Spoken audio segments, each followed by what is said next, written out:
This is the new way of policing here in Camden, New Jersey. There are 221 street corner cameras, and they monitor almost every inch of the city 24 hours a day.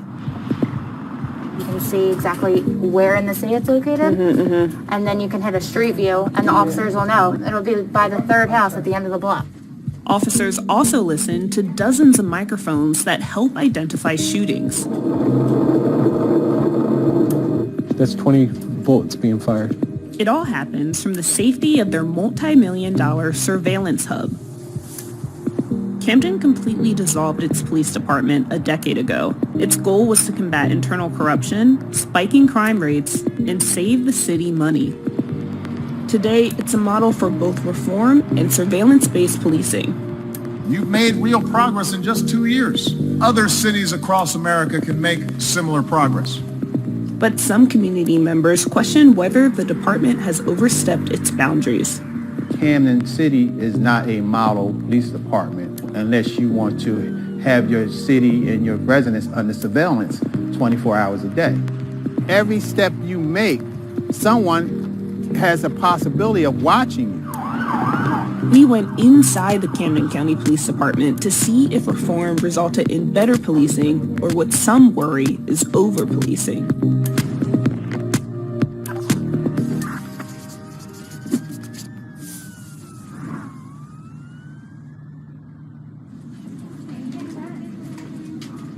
They do virtual patrols. So we may not be in the neighborhood, but we're still able to watch and look. And this level of surveillance, do people ever question or talk about that? Yes, they do talk about it. Why isn't there a camera on my block? They want the cameras. People want to feel safe. A team of civilians look for situations that could lead to crime. One program called ShotSpotter uses 75 microphones placed around the city to triangulate the location of gunfire.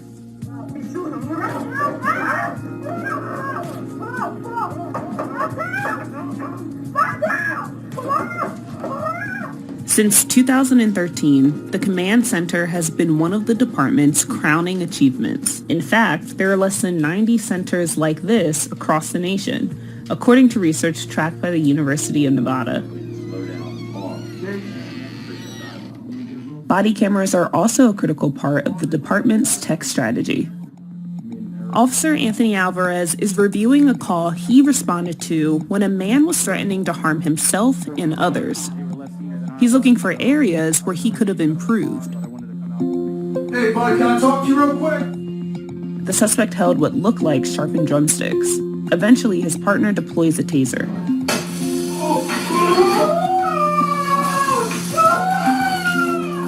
Your mind kind of goes there, like, you're nervous that this could go, the worst possible way. Anthony's supervisor gives him feedback. Good job going into talking to them. They didn't scream at them, drop the sticks, drop the sticks. You didn't agitate the situation. Officers also work through de-escalation techniques with role-play scenarios. Do me a favor and put that knife down. Do me a favor and put that knife down. Okay, all right. Why are you here? All right, listen, I'm here to talk to you. I don't want to talk to you. Hey, look at me, look at me. You don't know me. My name's Anthony. You're going to put the knife down, and for your safety and for my safety, I am going to place you into handcuffs. This type of training is a part of reforms that started in 2013 after Camden dissolved, rebuilt, and renamed the former police department. But in many ways, the story of Camden's overhaul starts in the 90s. Crime here had spiked to some of the highest levels the city had seen. And things kept getting worse throughout the 2000s. Corruption was widespread. Officers were caught pocketing money and framing suspects. Sergeant Ralph Thornton has worked as an officer in Camden since 1996. We came to work and we almost lost sight of who we were protecting.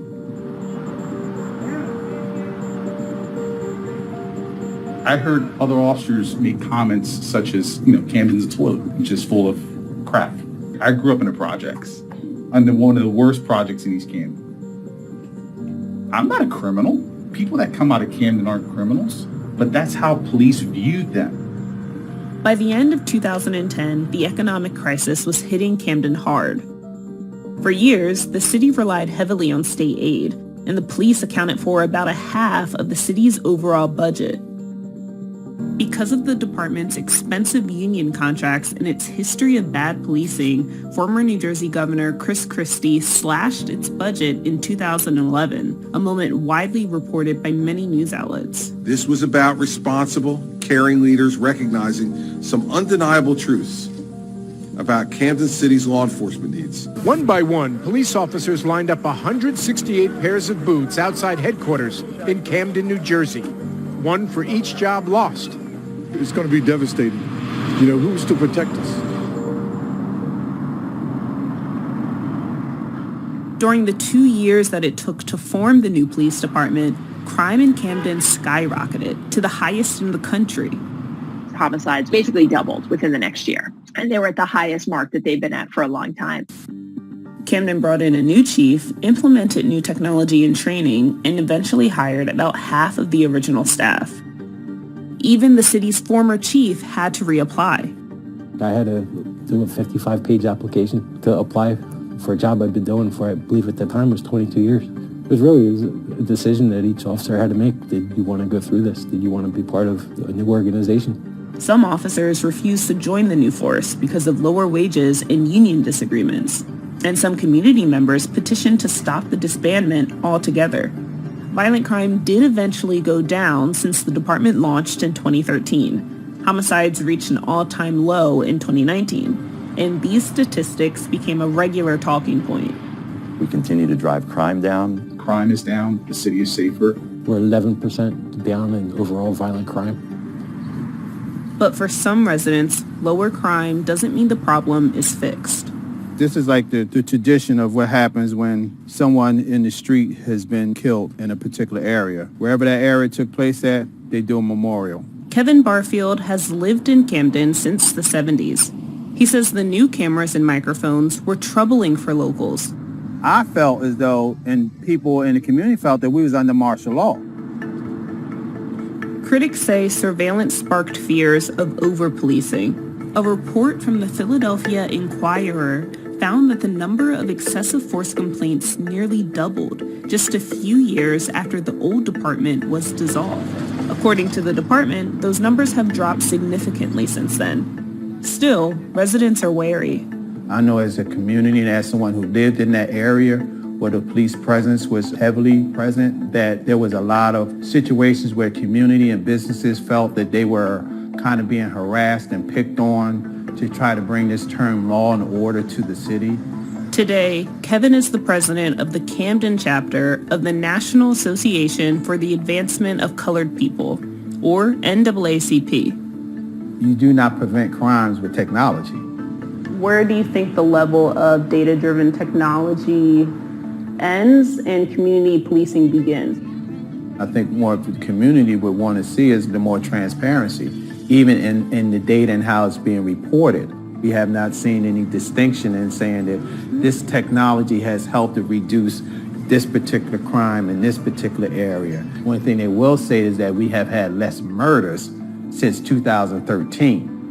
Shortly after the new department was established, many officers quit or retired, and CCPD struggled over the years to keep its officers. How can you build any relationship or any kind of community policing wherein you're constantly seeing a high turnover of these new recruits that are coming and walking the streets? And he points to the fact that more than half of the department's sworn officers are white, patrolling a city that's more than 95% minority. Still, many police departments that are trying to reform have been watching Camden, especially in the summer of 2020. As the nation is torn apart by turmoil, there is a renewed spotlight on one city in New Jersey. Police officers in Camden, New Jersey are being praised tonight for joining the protesters there this weekend. Take a look at this photo, which says it all. Did you anticipate that type of reaction? I wanted to de-escalate a situation. We didn't invite any media to our protests. I was shocked by the attention that we got. We have to keep getting better. We have to progress with time. What we're doing in 2020 might not apply in 2030. We have to keep changing with the times. I think people at first, when you're introducing that change, might be a little bit skeptical, but we're going on 7 years now of operating differently. What would the community say to that? I think the community would say, you had 7 years to try to figure this out. I would think that a system would have been in place by now the department is on the verge of change again. Chief Wysocki recently retired and handed over the reins to Gabriel Rodriguez, who's the department's first Latino police chief. These problems in Camden didn't occur overnight, and we still have a long ways to go, but we're headed in the right direction.